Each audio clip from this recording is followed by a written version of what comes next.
Parents pas parfaits, et c'est très bien comme ça. Le podcast qui donne la parole aux hommes et aux femmes pour des regards complémentaires sur la parentalité. Pas de jugement, que de la bienveillance. Parce qu'au final, on est tous dans le même bateau. Et on se pose tous les mêmes questions.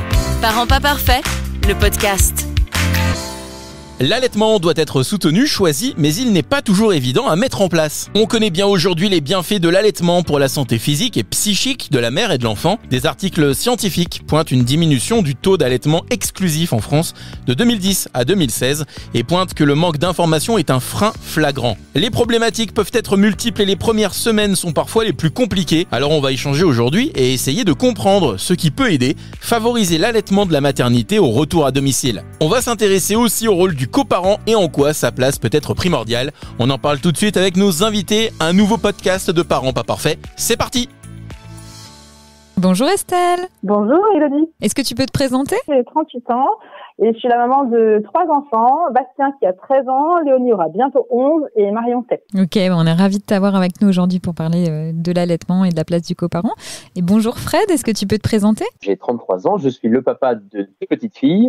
Susan qui a eu 9 mois aujourd'hui et Rosalie qui a 4 ans. Ok, super, merci et merci beaucoup à toi d'être là aujourd'hui. Alors on va parler de l'allaitement, de la place du coparent et de vos vécus. Est-ce que Estelle, tu veux nous parler du coup de toi? Est-ce que tu as allaité tes enfants? Combien de temps? Comment ça s'est passé? Et qu'est-ce que tu pourrais nous en dire? J'ai allaité mes 3 enfants. En fait, j'ai doublé pas loin la durée d'allaitement à chaque fois. Le premier, j'ai allaité 7 mois, la deuxième 14 et la dernière, pas 28 mais 26, quelque chose comme ça. Waouh! Ça a été vraiment super...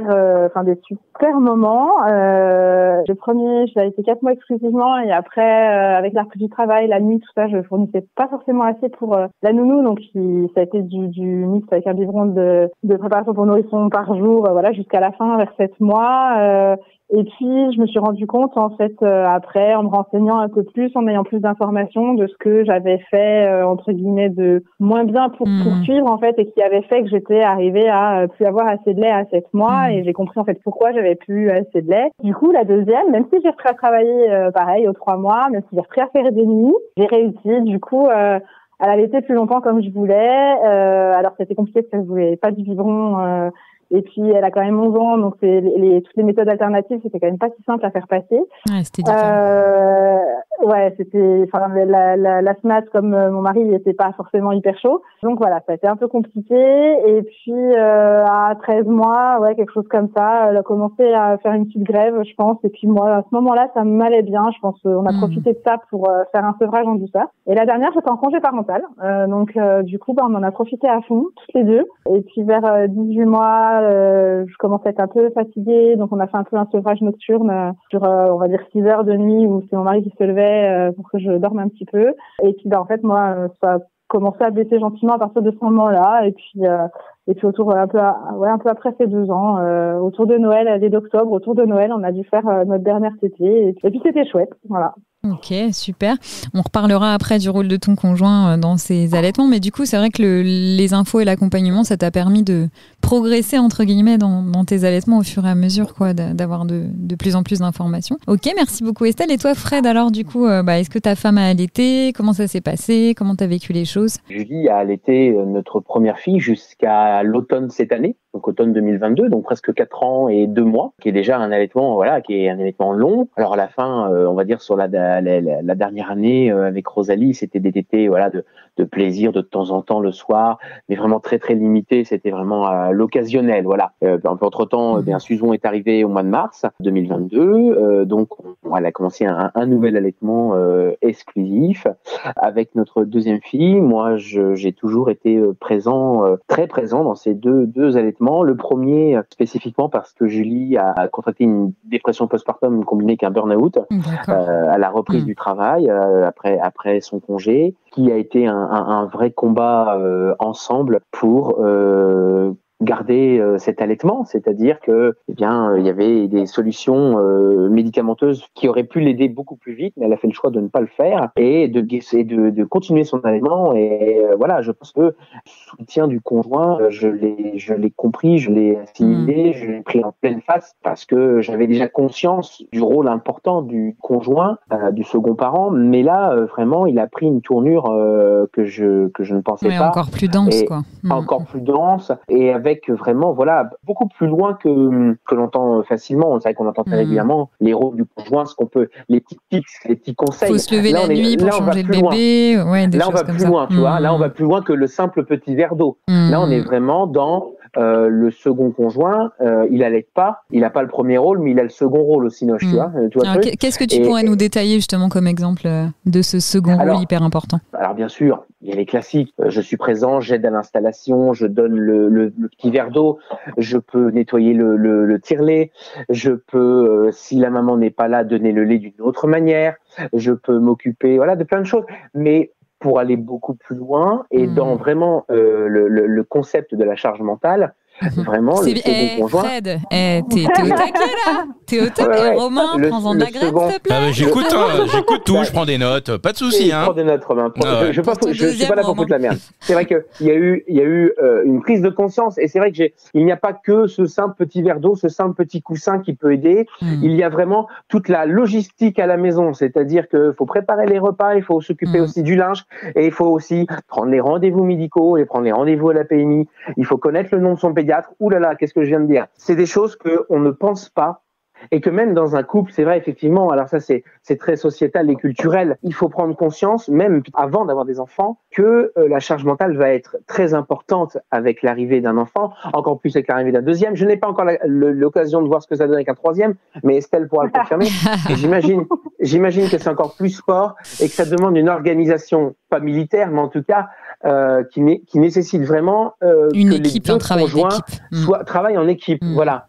Je ne dis pas, et ça je ne veux pas l'entendre, il faut pas un 50-50. Le but c'est pas de faire autant l'un que l'autre, c'est de faire ce qui correspond plus à l'un et l'autre, ce qu'ils ont besoin l'un et l'autre. Moi il y a des jours où je disais à ma femme, écoute là aujourd'hui je suis très fatigué, je ne vais pas m'occuper du linge. Par contre, je suis assez en forme pour faire à manger parce que j'aime bien faire à manger.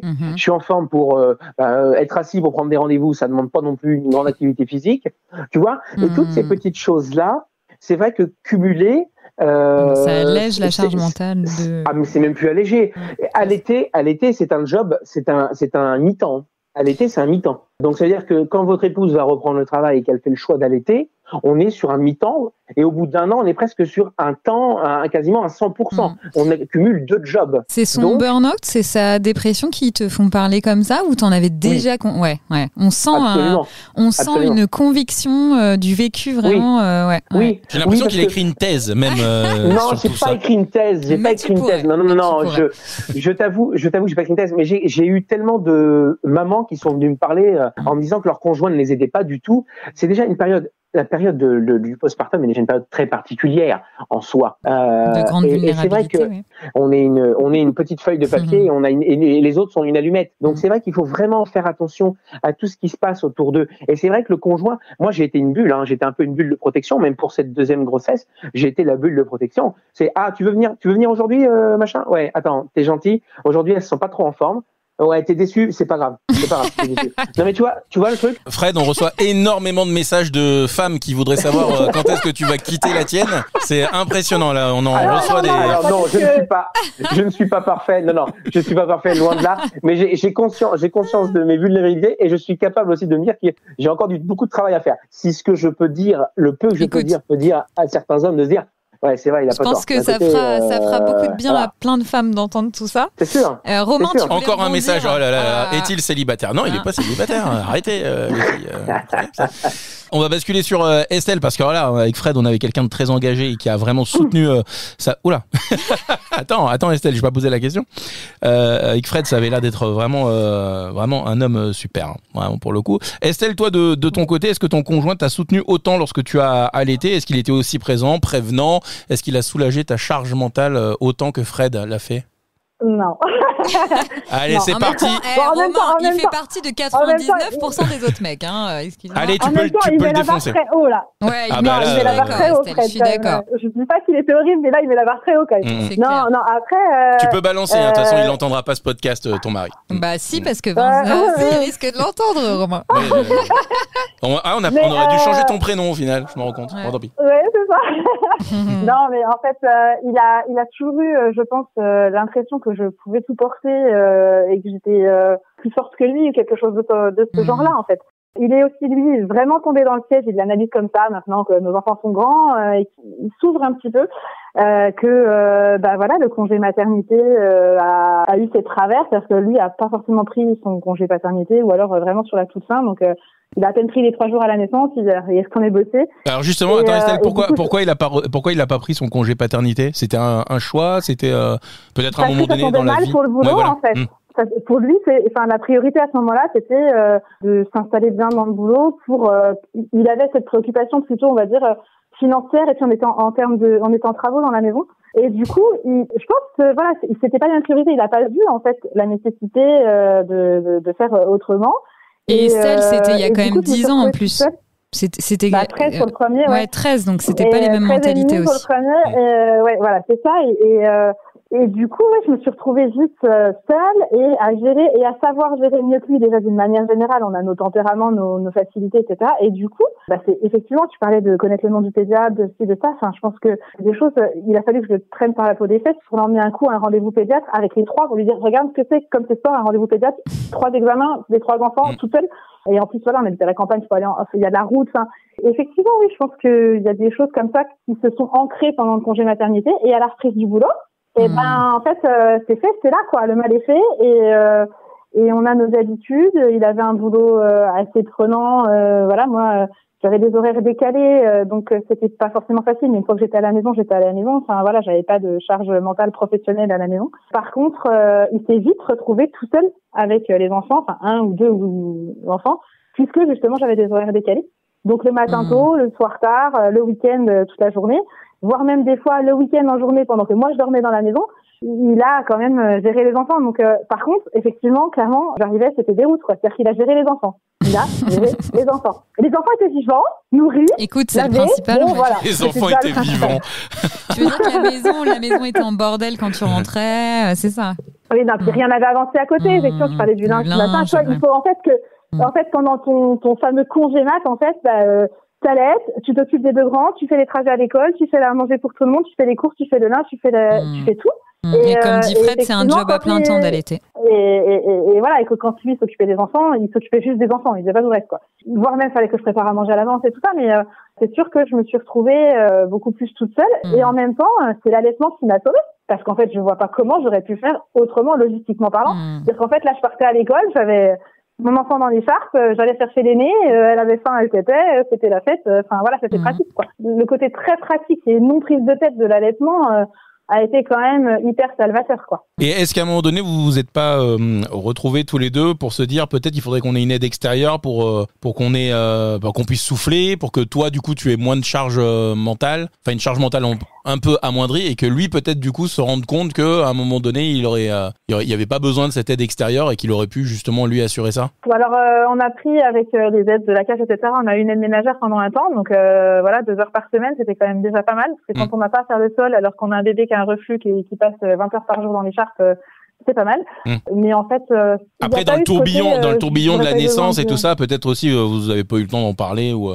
Non, puis en fait, moi, mes parents habitent loin, donc quand ils venaient plusieurs jours. C'est peut-être ça qui a le plus manqué dans la connexion à l'enfant et que je me rends compte maintenant. Vaille que vaille, c'est allé, mais ça aurait pu aller mieux, quoi. Bon, t'as vu Fred, hein, c'est pas simple pour tout le monde. Hein. Ah non, mais ça je sais, j'en suis conscient. Moi j'ai une question pour Fred aussi, du coup on a bien compris que t'avais été une super bulle de protection, en tout cas pour le 2e bébé, que ça avait été un vrai électrochoc pour toi ce qui s'est passé. Est-ce que t'as noté des choses parce qu'on parle de l'allaitement, de ses bienfaits, enfin voilà, ça c'est plus remis en cause aujourd'hui. Oui. Mais c'est pas toujours évident au début l'allaitement, on peut avoir besoin d'être accompagné. Puis des fois ça prend pas. Ils vont nous en parler. Mais gentil. Qu'est-ce que tu as pu noter qui a pu être difficile peut-être dans les démarrages ou pas d'ailleurs, ou qu'est-ce qui a été facile dans l'allaitement de ta femme avec les enfants? Alors je t'avoue qu'on n'a pas eu de difficultés comme je peux voir au quotidien sur les réseaux sociaux. C'est vrai que toi les mots comme le RGO, c'est des choses qu'on n'a pas connues. Quelle chance. On a eu quelle chance. C'est vrai, tu as raison. On a eu pour Rosalie, alors à l'époque, Julie n'était pas encore, elle était déjà sage-femme, mais elle n'était pas encore IBC-LC. On a eu la fameuse période de confusion entre le sein et la tétine, qui a failli flinguer l'allaitement. Et dès le début, à l'époque, on ne connaissait rien. Dès le début, au bout de 10 mois. Au bout de 10 mois, non, d'accord. Ah oui. Non, okay. Et puis après, on était comme beaucoup d'autres parents, on se posait des questions, on se disait, elle fait que des petites tétées, mais on s'est jamais posé la question de se dire, mais ça se trouve, elle fait des petites tétées, mais c'est parce qu'il y a un gros débit, tout simplement. Elle pourrait faire aussi des très très longues tétées parce qu'il y a un tout petit débit. Tu vois, plein de questions. Donc vous aviez peut-être pas non plus assez d'infos, comme disait Estelle tout à l'heure. Non, bien sûr que non, on n'a pas eu assez d'informations. Et puis c'est pas Julie avec sa formation de sage-femme de base où il n'y a que quelques heures sur l'allaitement qui nous a aidés, et qui nous a sauvés. Non, loin de là. Et puis après, souvent alors moi personnellement, je ne l'ai jamais ressenti ça, mais c'est quelque chose que énormément de papas ressentent, et ils se disent, mais si ma femme allaite, moi, qu'est-ce que je fais ? Qu'est-ce que je fais dans le sens où qu'est-ce que je vais créer comme lien avec mon enfant ? Et c'est vrai que ça, c'est quelque chose qui inquiète énormément de papas. Et moi, je leur dis, je vais regarder, ma femme, elle était 4 ans, la lettre, notre petite, qui a 9 mois. Ça fait maintenant, ça fait presque 5 ans qu'elle allait sur la longueur.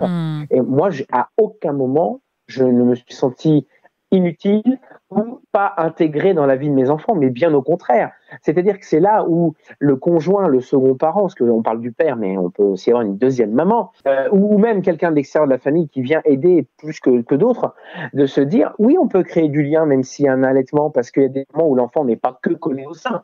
Il y a des moments où il y a des moments d'échange. Ne serait-ce changer une couche, c'est un moment d'échange. Se mettre sur un tapis d'éveil, c'est un moment d'échange. Lui donner ses premières compotes, c'est un moment d'échange.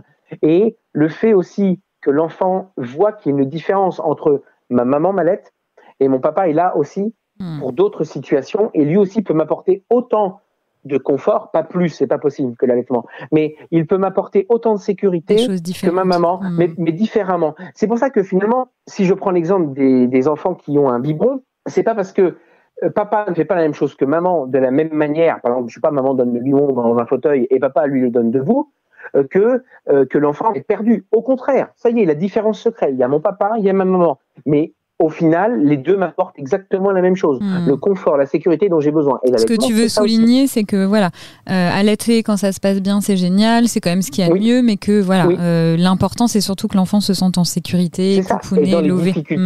Et c'est vrai que dans les difficultés de l'allaitement, comme ce que je viens d'entendre avec Estelle, c'est vrai que, on va pas se mentir, nous on a eu des difficultés d'autres choses, les coliques, les machins. Il y en a toujours, de toute façon, sinon. D'avoir du soutien, d'avoir un vrai relais, tu vois, un vrai relais. Et pas forcément. Et là encore une fois de plus, je vais encore foutre un coup de pied dans la fourmilière, c'est pas grave. Pas un soutien de est-ce que tu peux venir m'aider, chérie ? C'est le mec voit que ta femme est en galère. Ça c'est bon, Fred, de dire. On reçoit beaucoup de messages, Fred. Je sais. Ça va exploser.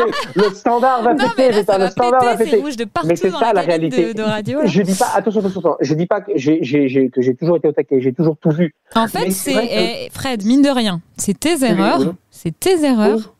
Entre autres, qui t'ont permis de progresser. Et c'est exactement. On est d'accord. Et il y a un vrai échange dans le couple. Alors c'est vrai que nous, on se parle énormément. On dit toujours, il faut que le couple il se parle. C'est pas tout de le dire. C'est vrai que le mettre en pratique, c'est pas si simple. Surtout quand t'es fatigué. Alors la fatigue, c'est ce qu'il y a de pire. Enfin, je pense qu'Estelle pourra confirmer, même toi, Romain. La fatigue, c'est la pire des tortures. C'est la pire des tortures, la fatigue. Et c'est vrai que ça peut vite faire tourner une maison. Oui, il peut vite y avoir des engueulades. Et puis clairement, l'humeur de la mère, malgré tout, ça reste quand même ce qui donne l'humeur de la maison, quoi. Ça peut donner le ton. C'est vrai que ça peut donner le ton de l'ambiance. Si la maman va bien, et quand même souvent la maman, peut-être ça arrive aussi avec d'autres parents, mais quand même souvent la maman, quand la maman va bien émotionnellement, ça tourne beaucoup mieux que quand elle va pas bien, quoi. Mais du coup, Fred, juste pour savoir, d'où t'es venu en fait tout ça ? Comment tu arrives à faire partie de ces 99, c'est le burn-out de sa femme, la dépression de sa femme. C'est vraiment ce burn-out là et cette dépression postpartum qui a déclenché en fait cette envie de t'investir. Alors plus que la moyenne en tout cas. Il y a plusieurs choses. La première, c'est pas du tout familial. C'est-à-dire, c'est pas un exemple que j'ai vu. Tu vois, ma mère est la première à dire que mon père ne m'a jamais changé les fesses. Tu vois, c'est un exemple, tu vois. On est dans les années 80, voilà, tu vois, c'est quand ça se passe. C'est, j'ai envie de te dire, une prise de conscience qui n'est pas une prise de conscience, on va dire, liée à un effet de mode. Ouais. Ah, d'accord. Liée à un effet de mode ou fait par moi-même. C'est plutôt, et comme d'habitude, et pour beaucoup de choses, l'élément déclencheur, en règle générale, quand ça commence, c'est parce que mon épouse m'a mis le pied à l'étrier sur quelque chose, tu vois. C'est pas venu de moi-même dès le départ. Il y a des choses, oui. Il y a des choses sur la charge mentale dans le couple où, bien avant d'avoir un enfant, j'avais déjà beaucoup de choses bien ancrées en tête et qui étaient déjà très claires. Mais avec le fait avec l'arrivée d'un enfant, c'est vrai que il y a des choses qui me sont venues en me disant ça peut pas durer comme ça, ou ça peut pas fonctionner comme ça. Et il y a beaucoup d'autres choses où clairement, si ma femme ne m'avait pas mis le nez dans le caca, pour le sentir de près. Après, Fred, c'est souvent le cas. Je veux dire, c'est souvent sûr, les femmes qui mettent le pied à l'étrier de leur... Mais bon, non, c'est pas manichéen, mais ça arrive. Je te prends n'importe quel exemple. Même moi, tiens, regarde, aujourd'hui, tout de suite, là maintenant, si tu me dis, on en est où au niveau des paires de chaussures des filles, moi, j'ai envie de te dire, oui, je sais ce qu'elles ont. Voilà, il y a une bottine, il y a une paire de chaussures basket, une paire de machin. Tu les as sous les yeux. Tu connais les tailles. Mais par contre, oui, taille 27. Mais par contre, il y a une chose que je maîtrise pas. C'est à quel moment il va falloir changer tout ça. À quel moment il va falloir s'inquiéter. Alors écoute, j'ai envie de te dire, si tous les pères se posaient juste cette question-là, Estelle, on serait pas mal. C'est juste pour te dire que le discours de la charge mentale dans un couple avec des enfants, il n'y a pas de truc parfait et je suis loin d'être parfait. Mais c'est vrai que la prise de conscience, vraiment pour revenir à la question de Romain, la prise de conscience elle se fait au fur et à mesure. Et effectivement, la dépression postpartum a été une révélation de se dire que, parce que là, sans vouloir faire des détails, parce qu'après c'est autre chose, mais on se rend compte que là, s'il n'y en a pas un des deux qui tient la barre, là tout va s'écrouler, parce que clairement, il y en a un qui est plus de la course. C'est ça la réalité. Mon épouse n'était plus du tout dans le truc. Je vais te dire que c'était une sacrée aventure. Et c'est vrai que là, tu te dis, mais là, mon pote, là, si tu te sors pas les doigts du derche, tu vas jamais y arriver.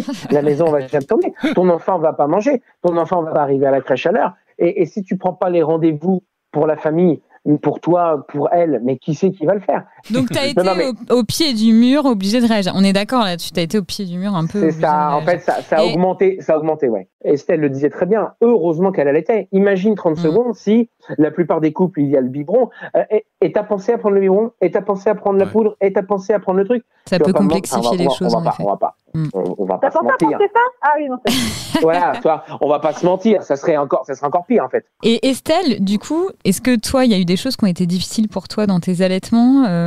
Tu vois des choses en France aujourd'hui qui pour toi sont pas mises en place et qui auraient pu carrément t'aider, ou qui n'étaient pas mises en place et qui ont été mises en place aujourd'hui?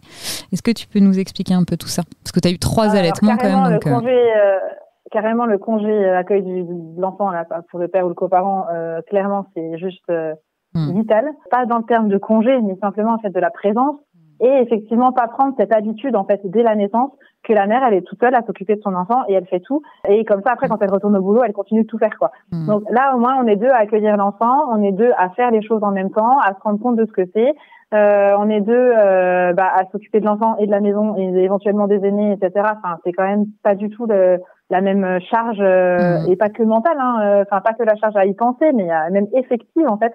Moi, j'ai effectivement, j'ai toujours eu beaucoup de charge mentale. J'ai pu donner de la charge effective à mon mari. C'est-à-dire qu'en fait, il lui dit quoi faire, il fait.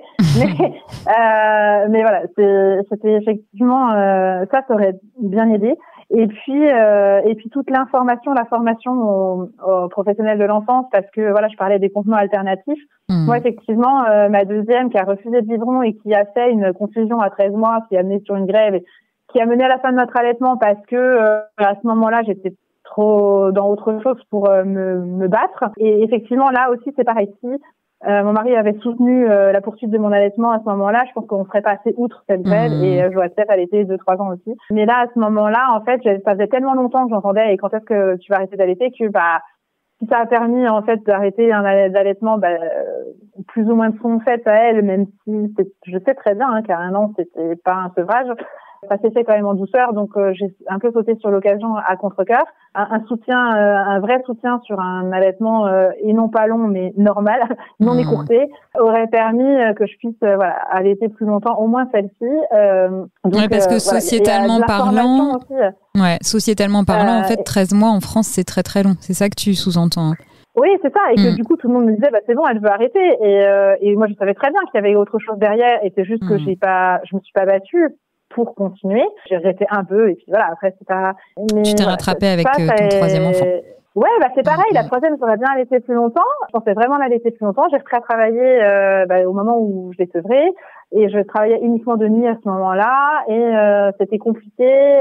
À 2 ans, tirer son lait, c'est quand même pas comme à 6 mois. Et du coup, moi, j'ai une lactation qui fait que si je te donne pas à minima 4-5 tétées par jour, ça saillit, en fait. Ça me permettait pas de continuer cet allaitement de 1 ou 2 tétées par jour. Ça, j'aurais rêvé, en fait. Et ça, j'aurais continué mes 4, 5, 6 ans sans problème. Mais moi, je sais qu'en dessous de 5-6 tétées, je dis y a plus rien, et puis ça devient désagréable, et puis elle s'agace, et puis voilà. Donc, du coup, ça a sonné la fin parce que j'avais cette lactation-là qui faisait que je pouvais pas me permettre d'avoir cette tétée matin-soir. Mais effectivement, une société qui soutient cet allaitement, peut-être que j'aurais continué à faire plus de tétées même si elle avait 2 ans. Peut-être que j'aurais boosté ma lactation à 13 mois pour qu'elle continue après, même si elle avait trouvé un biberon dans le placard que son frère lui avait rempli et qu'elle l'avait sifflé devant moi alors que ça faisait 1 an qu'on se battait pour qu'elle prenne un biberon. Ah ouais. Voilà. Donc ça, c'était l'esprit de contradiction. Et puis, effectivement, ça aurait été peut-être moins usant pour tout le monde et j'aurais peut-être eu plus de soutien si ça avait pas été galère de la nourrir les 6 premiers mois de sa vie, en dehors de ma présence, parce qu'elle refusait le biberon. Si on avait pu connaître à ce moment-là le dalle au doigt, la cuillère, tout ce qu'on peut faire aujourd'hui, peut-être que l'asthmate et puis mon mari auraient moins eu le sentiment de s'être déjà beaucoup battu pour elle et auraient pu me soutenir autrement aussi, quoi. T'as eu un manque de communication des professionnels de santé avant tout ça? Clairement, moi, c'est pas les professionnels de santé qui m'ont entourée qui m'ont informé. Enfin, voilà, après, quand j'ai rencontré certaines consultantes et voilà, mais c'est plus moi dans mes formations. C'est pas une démarche en fait qui est allée vers toi, c'est toi qui as cherché les infos pour savoir comment faire. Ouais, et puis qui me suis formée aussi beaucoup et qui ai compris de mes erreurs mais en tout cas, c'est toujours, et dans le couple, c'est moi qui en savais le plus. Mais sur l'enfant en général. Et du coup, ça a participé aussi à ce décalage, en fait. Parce que comme moi, je savais, il me laissait faire. Et c'est au-delà de même laisser faire, c'était fait parce que tu sais mieux que moi. Et si tu fais pas, t'apprendras pas. Mais ça aussi, c'est le côté un peu à double tranchant. C'est-à-dire quand on a une certaine expérience ou une connaissance, soit de l'enfant, soit effectivement de l'allaitement, soit de la santé, soit on est beaucoup plus rapidement mise dans la case de tu vas faire parce que tu sais faire, quoi. Et moi, je vais faire autre chose derrière, mais... Ouais, puis tu vois, Romain, pour rebondir sur ce que dit Estelle, mine de rien, on parle souvent de la place des femmes, de la place des hommes, et moi j'entends beaucoup en ce moment, et c'est pas totalement faux, hein. Laissez-nous la place de prendre justement cette place que vous attendez tant, et je pense que c'est complexe, c'est-à-dire que oui, ok, les femmes ont peut-être un pas en arrière à faire, mais il faut que vous fassiez un pas en avant aussi, parce que c'est pas simplement le fait que les femmes laissent une place aux hommes qui vont faire que les hommes vont être proactifs dans le fait de, comme disait Fred, de dire là, faut que je fasse quoi, faut que je me positionne comment, et ça demande une vraie... Après, moi j'ai des souvenirs de la maternité où pour notre enfant, on a voulu que la maman donne le sein. Il y a du personnel qui est venu en fait, tu sais, qui t'explique, qui t'aide et tout ça. Et là, je rejoins un truc que disait Fred. Et c'est vrai que t'es mis à part en tant que papa pour le coup. C'est-à-dire que là, tous les efforts et toute la concentration se met sur la maman pour lui expliquer, pour l'allaitement, comment placer son sein, placer l'enfant, etc. Et là, quand t'es père, tu ne fais que subir et regarder. Et à aucun moment on t'intègre en fait dans le processus de comment faire pour allaiter l'enfant. Mais ça, on en a déjà parlé. Je suis tout à fait d'accord avec toi. Je pense qu'il y a un vrai travail à faire, que ce soit pour les chambres doubles, le fait que le père puisse dormir sur place. Ouais, ça après. Tu vois, oui, mais si, ça y contribue parce que la nuit, quand la mère elle essaie d'allaiter et puis qu'elle est pas toute seule et qu'il y a le père qui peut l'aider à placer le coussin d'allaitement ou qui est là pour la soutenir, ça change la donne. Et ça, donc il y a une vraie posture à faire changer en France dans les hôpitaux. Nous, il l'avait un peu mal pris quand finalement on a dit l'allaitement on va laisser tomber parce qu'en fait ça le branche pas plus que ça. Ça, elle a presque un peu mal pris la dame, me souviens. Ah bon, d'accord. Bah oui, il veut pas, on va pas non plus. Après, je pense que c'est une question de sensibilisation, d'envie, il y a encore un petit peu de boulot.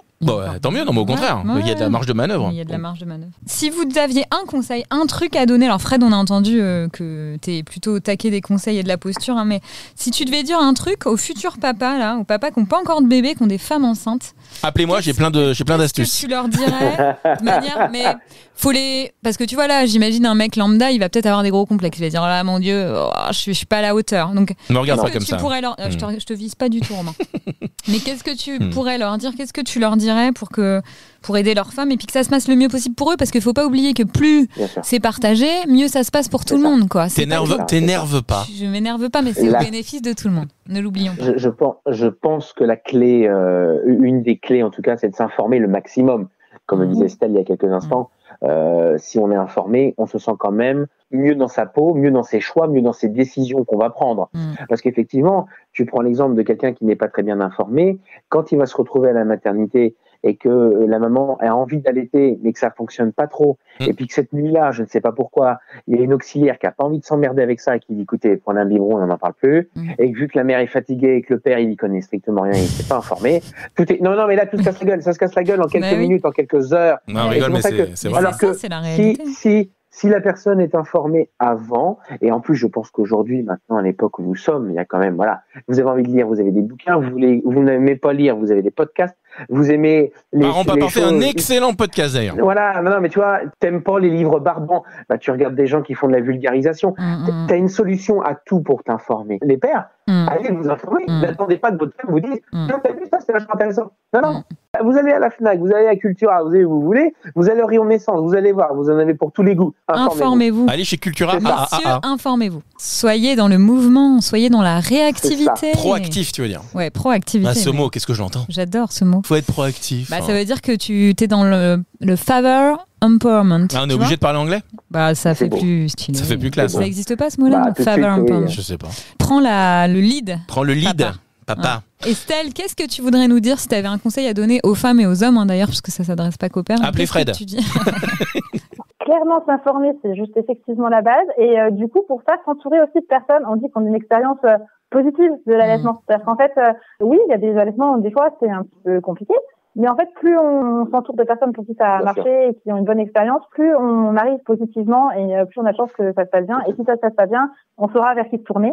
Avoir toujours sous la main aussi le numéro de téléphone d'une consultante en lactation ou en tout cas d'une personne formée qui pourra nous répondre objectivement et avec des bonnes informations. Ça rejoint l'information, mais préparer ensemble en fait, avoir les attentes ensemble et puis pas hésiter à projeter en fait vraiment ensemble et à se dire voilà, moi mes besoins c'est ça, et en fait on est dans la communication dans le couple, mais voilà, mon besoin c'est ça, la priorité c'est ça, pendant un mois on va être juste les 3 ou 4, 5, 6 et c'est ça le plus important en fait, tout le reste on s'en fout et ce qui compte c'est de se mettre en route avec ce petit bébé qui vient d'arriver, quoi. Il y a un autre conseil aussi qu'on peut donner, c'est de s'écouter, parce qu'il y a beaucoup de gens, dès que tu as un enfant qui te donne des conseils, tu as 1 milliard de conseils, tu as les grands-parents, les parents, les amis, les cousins, les cousines, les tatas, les tontons, et des fois c'est bien de pas... faire semblant de les écouter en tout cas, mais de s'écouter soi-même et de se dire ce que je vais faire. Je me souviens, on a été voir un médecin une fois, il nous avait dit ça m'avait marqué, il avait dit tout ce que vous ferez de toute façon pour votre enfant sera la bonne décision, parce que votre but c'est de le protéger, de le faire grandir et de faire en sorte qu'il s'épanouisse. Donc chaque décision que vous prendrez sera forcément bonne, donc écoutez-vous avant d'écouter les autres.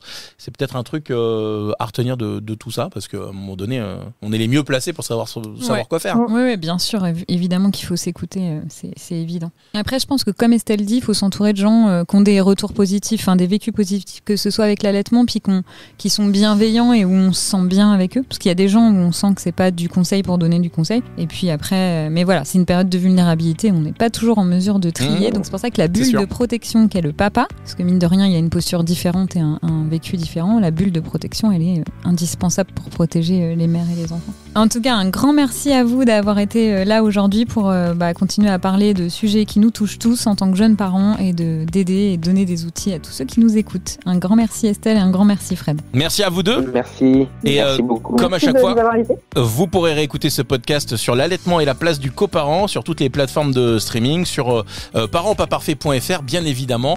Et n'hésitez pas à nous envoyer des questions si vous en avez, à réagir également sur ce podcast magnifique. contact@parentspaparfaits.fr si besoin. Merci à vous les amis, passez une belle soirée et bon courage avec vos enfants. Force et robustesse. Merci. Bonne soirée, au revoir. Un grand merci à vous.